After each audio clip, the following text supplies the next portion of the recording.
Hey everybody, Dan here with Pain Free You. So today's topic is going to be, do I need to talk to myself all day long? So I'll get to that in a minute. Breathe a little bit, relax your body. It's Monday morning. Hope you had a fantastic weekend. It's Sunday night here.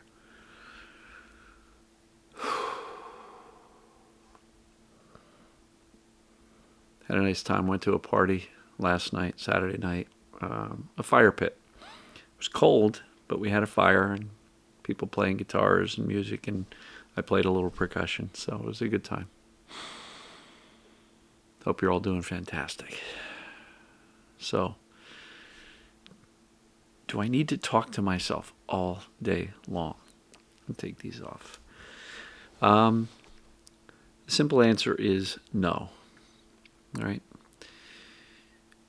If you truly knew you were okay, would you be having a conversation with yourself all day long about your pain or your symptoms? I would venture to say no.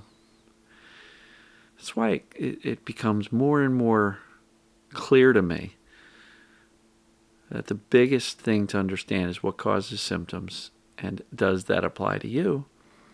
Because once you understand that, you can use that foundational knowledge to say, all right, I don't need to be overly concerned with this because I've done the assessments. I understand this stuff. My body's fine. Yes, I do have symptoms right now, but so many people get wrapped up in the, I need to resolve this TMS the right way, the perfect way. And people get very tangled up in all of the various concepts and theories and practices out there. And there's a lot of them. And there's a lot of coaches out there. And there's a lot of recommendations. And just had an email earlier that says, I got too many irons in the fire. I'm just overwhelmed. And so I really try to keep it as simple as possible. So if the perception of danger is what's turning on symptoms, then what's the straightest line we can draw towards offsetting that false perception of danger? Accurate knowledge that you're actually okay, and then utilizing that accurate knowledge that you're actually okay to dial down the fear, and then teach the brain we're okay. Now, it's not just what you say to yourself, right? Because if all you're doing is, avoiding movement, but talking to yourself all day, you're saying one thing, but you're showing the brain the other. And do you really need to talk to yourself all day long? Because your brain's observing everything you're doing. And if you're talking to yourself all day long because you're really scared of the experience you're having and you're trying desperately to get rid of the symptoms, is the brain going to perceive that situation as you truly being safe, or not so much and really trying to do this stuff right in order to get better? And I'm not saying it's not beneficial sometimes to talk yourself off of the ledge, so to speak. If you're on edge and you're freaking out, yeah, it's probably a pretty good idea to reassure yourself. I've been talking about calm reassurance for years. So the ability to authentically and calmly reassure yourself is important. But that can't happen if you don't understand what creates the symptoms and that it applies to you. And authentically believe that, right? Now, if you don't believe it, I've given you a lot of tools in order to understand it. Watch the Fast Start playlist, dansfaststart.com. Watch that. Take notes of the important points. Implement, repeat, right? But there's definitely tools that will really map out for you exactly how this stuff works, how to assess if it applies to you, so that you can use that as your foundation to say, I'm actually okay, right? I'm actually okay. And when you truly believe you're actually okay, would you be talking to yourself all day long, trying to reassure yourself of that? The brain's going to interpret that as, well, you don't really believe this, but they're trying to convince me, right? And I don't think that is terribly effective. And I will tell you this. If you feel like you're mentally exhausted by having these conversations with yourself all day long, you're probably doing it too much. One of my group coaching clients from early spring, late winter, said he kind of looked at it this way. He kind of viewed, and to Zvi, thank you for this. He kind of viewed it as, let me wake up, have that conversation with myself, and set the tone for the day. That would be like taking your vitamin or your, medicine for the day. And I'm not saying this is medicine. I'm just suggesting it's like, okay, took my cholesterol medicine. I don't have to think about this for the rest of the day. Or I got up, I exercised. I don't need to think about it for the rest of the day because I've done it. So if you feel like you're driving yourself nuts, talking to yourself all day long, every time you notice or think about the pain, you launch into, these affirmations and reassurances that I'm okay, I'm okay, I'm okay. It's very likely your brain's going to look at you and go, are you sure? You don't seem like you're okay, right? Authentic is the key. And that's hard to do if you don't have the foundation. So what causes symptoms? Does it apply to me?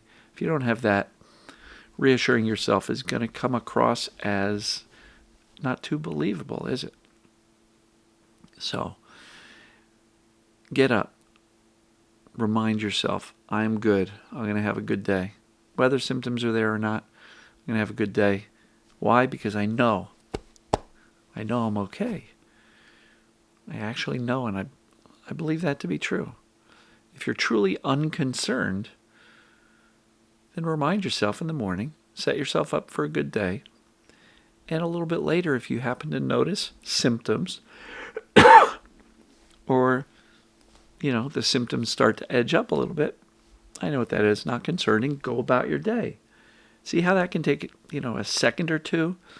You don't need to go into a 15-minute, script to reassure yourself every time you think about the symptoms, because in that case, you'd be doing it all day long.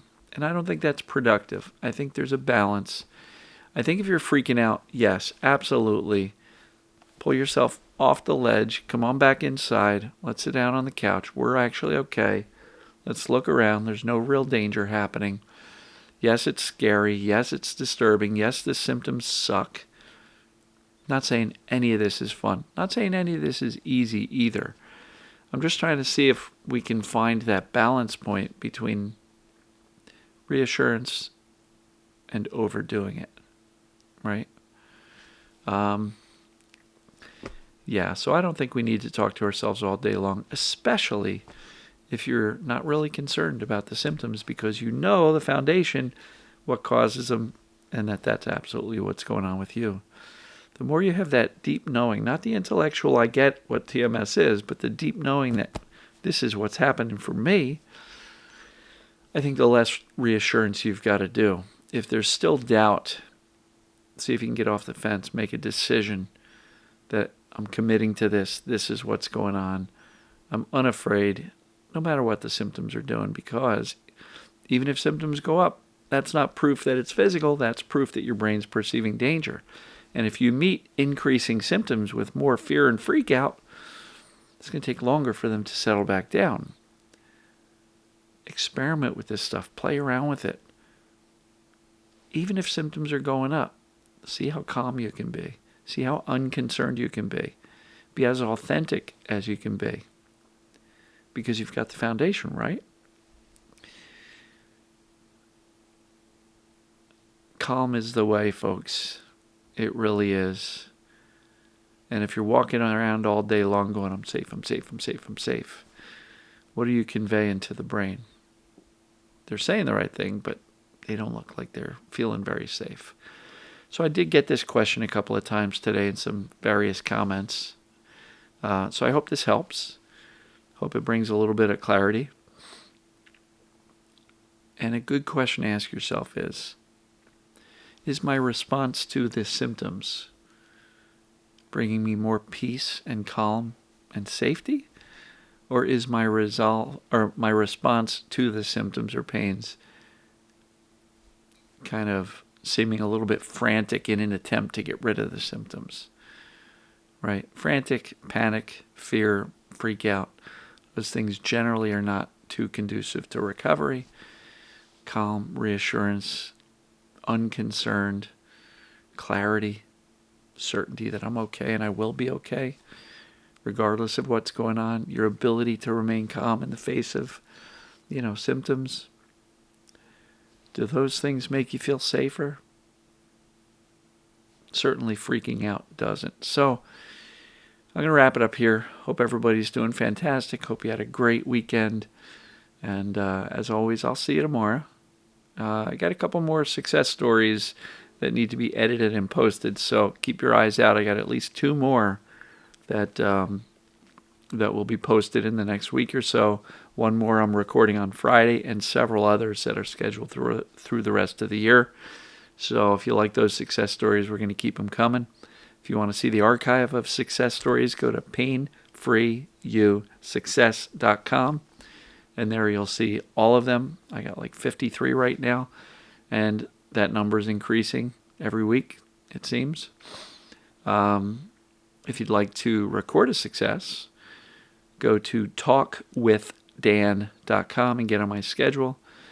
And if you need some additional help, go to painfreeyougroup.com. Consider joining the group. There's a video course. There is a private Facebook community just for members. Super supportive, loving, caring people.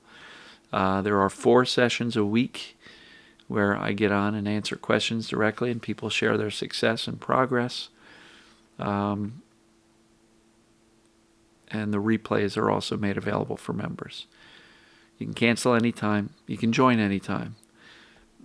There's no limit to it. There's no long-term commitments.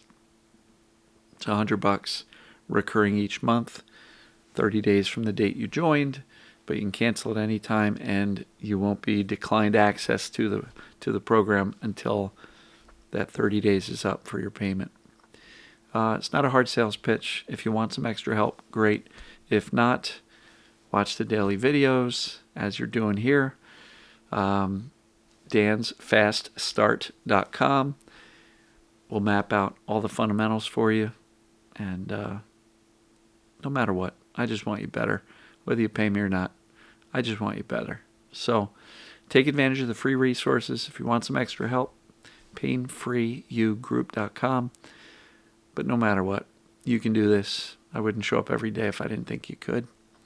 So love you. We'll talk to you tomorrow. Take care.